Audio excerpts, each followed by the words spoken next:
Good morning friends, let's talk about daily commodity commentary and technical level. Yesterday we saw a sideways trend in commodity market with positive bias. Today we are also expecting a sideways to positive trend in commodity market, particularly in silver, metals and crude oil. For today, technical level are as follows.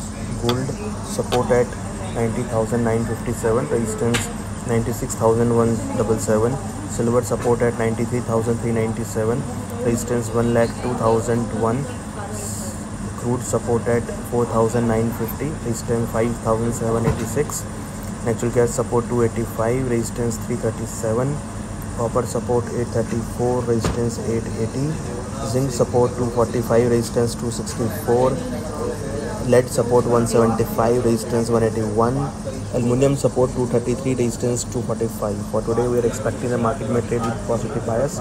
We hope you will be benefited from this commentary. Thank you.